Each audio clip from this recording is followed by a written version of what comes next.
گانے، فلمیں memory card میں کاپی کر کے دینا۔ میں ایک موبائل شاپ چلاتا ہوں، جو آئٹم میں بیچتا ہوں ان میں میموری کارڈ اور یو ایس بی ڈرائیوز شامل ہیں۔ یا ایسا ہوتا ہے کہ جب کوئی نیا میموری کارڈ یا یو ایس بی خریدتا ہے تو دکاندار اس کارڈ یا یو ایس بی میں ڈیٹا کاپی کر کے دے دیتا ہے اپنے کمپیوٹر سے۔ عام طور پہ لوگ گانے فلمیں کاپی کراتے ہیں۔ میں اس خیال سے کہ کاپی میں بے برکت، کاروبار میں بے برکتی ہوگی، گانے یا فلمیں کاپی کرنے سے گریز کرتا ہوں، مگر منافع کم کرنے کے باوجود بھی میموری کارڈ اور یو ایس بی کی فروخت میں واضح کمی آئی ہے۔ میں یہ پوچھنا چاہتا ہوں کہ اگر میں گانے، فلمیں وغیرہ کاپی کر کے دے دیا کروں تو کیا میرے کاروبار میں بے برکتی ہوگی؟ جی بالکل ہوگی، اور ناجائز عمل ہے یہ۔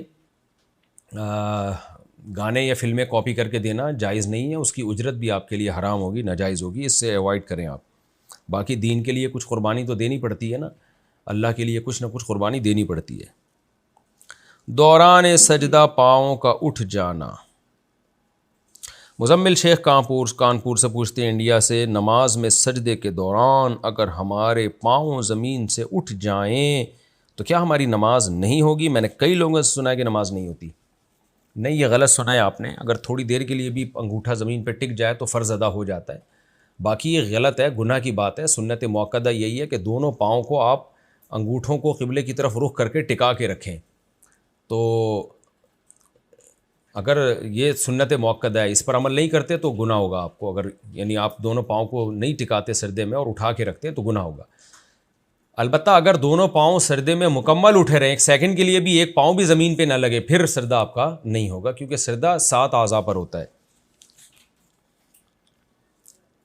آخری فیصلہ کے الفاظ سے طلاق ہے۔ ایک بہن امریکہ سے پوچھتی ہیں، ایک آدمی نے لکھ کر اپنی بیوی کو ایک طلاق دی اور اپنے رشتہ داروں سے کہا کہ میں نے اپنی بیوی کو طلاق دے دی اور اب وہ میری بیوی نہیں ہے۔ پھر بیوی اور بیوی کے رشتہ داروں سے کہا کہ میں نے جو طلاق دی ہے وہ میرا آخری فیصلہ ہے، تو یہ کون سی قسم کی طلاق ہوگی؟ دیکھیں، آخری فیصلے سے تو کچھ نہیں ہوتا، وہ فیصلہ کیا ہے انہوں نے۔ طلاق اگر صریح لفظوں میں لکھ کے دی ہے کہ میری بیوی کو طلاق، تو ایک دی ہے تو ایک طلاق رجعی ہوگی، 2 دی ہیں تو 2 طلاقیں، 3 دی ہیں تو 3 ہیں۔ کنایا کے الفاظ استعمال کیے ہیں تو وہ الفاظ کیا ہیں وہ آپ ہمیں بتائیں، اس کے بعد فیصلہ ہوگا کہ الفاظ لکھ کے کیا دیے۔